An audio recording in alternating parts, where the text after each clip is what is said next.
আসসালামু আলাইকুম বন্ধুরা, আমার নাম হলো আয়শা। আপনারা দেখছেন মডার্ন রেসিপি। চলে এসেছি আবারও নতুন একটা রেসিপি নিয়ে। খুব সহজে আজকে আমি আপনাদেরকে বানিয়ে দেখাবো টমেটো রান্না। এত দুর্দান্ত খেতে হয়, অবশ্যই বাড়িতে একবার বানিয়ে দেখাবেন। এখানে আমি টমেটোগুলোকে ঠিক ছোট্ট ছোট্ট পিস করে কেটে নিয়েছি।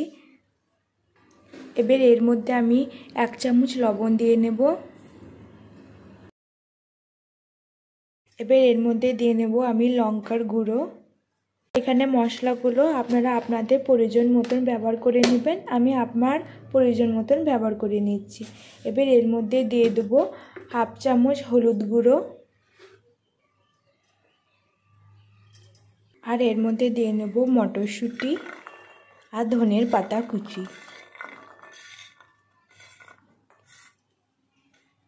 আর এর মধ্যে দিয়ে নেব সরষের তেল।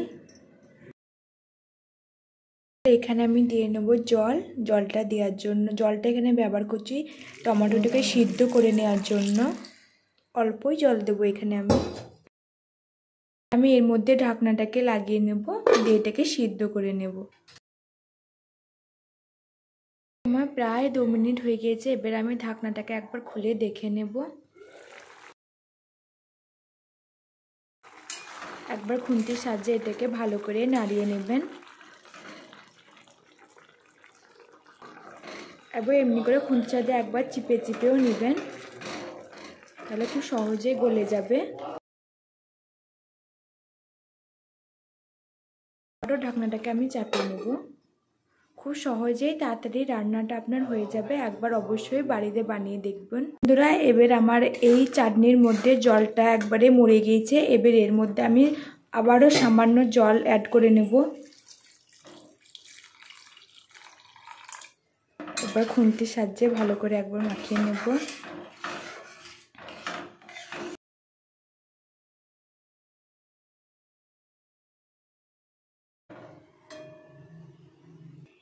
এই সময় আপনারা একবার লবণটা চেক করে নেবেন। যদি লবণ লাগে তাহলে লবণ দিয়ে নেবেন। এবার এর মধ্যে আমি দিয়ে নেব চিনি। চিনিটা দিলে স্বাদটা আরও ভালো আসে। একবার এটাকেও ভালো করে আমি নাড়িয়ে নেব। রান্নাটা এতটাই টকটাক মিষ্টি হয় না, খেতে খুবই ভালো লাগে গরম গরম ভাতের সাথে। অবশ্যই একবার বাড়িতে ট্রাই করবেন আপনারা।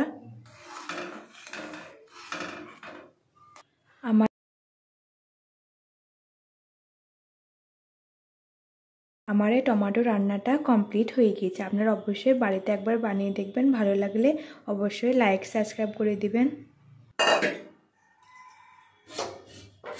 তো বন্ধুরা, আমার টমেটো রান্নাটা তো কমপ্লিট হয়ে গিয়েছে। এবার আমি টমেটোর মধ্যে ফোড়নটা দিয়ে নেব। তাই কড়াই এখানে আমি কেটে রাখা পেঁয়াজটাকে দিয়ে নিয়েছি। এবার এর মধ্যে দিয়ে দেবো সরষের তেল,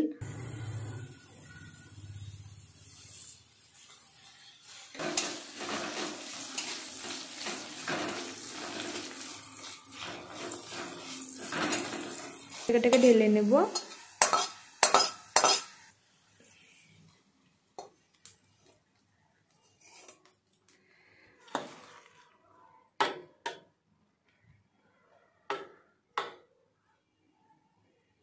তো বন্ধুরা, আমার টমেটো ঝোল রান্নাটা এবার একেবারেই কমপ্লিট হয়ে গিয়েছে। তো বন্ধুরা, আমার এখানে টমেটো টক রান্নাটা হয়ে গিয়েছে। দেখতে পাচ্ছেন কতটাই সুন্দর লাগছে, খেতেও ততটাই সুন্দর। যদি আমার ভিডিওটা ভালো লেগে থাকে অবশ্যই লাইক করে দিবেন, সাবস্ক্রাইব করে দিবেন চ্যানেলটাকে। আপনারা যে যেখান থেকে দেখছেন অবশ্যই আমার চ্যানেলটাকে একটু সাবস্ক্রাইব করে দিবেন। আজ এই পর্যন্তই। আল্লাহ হাফেজ।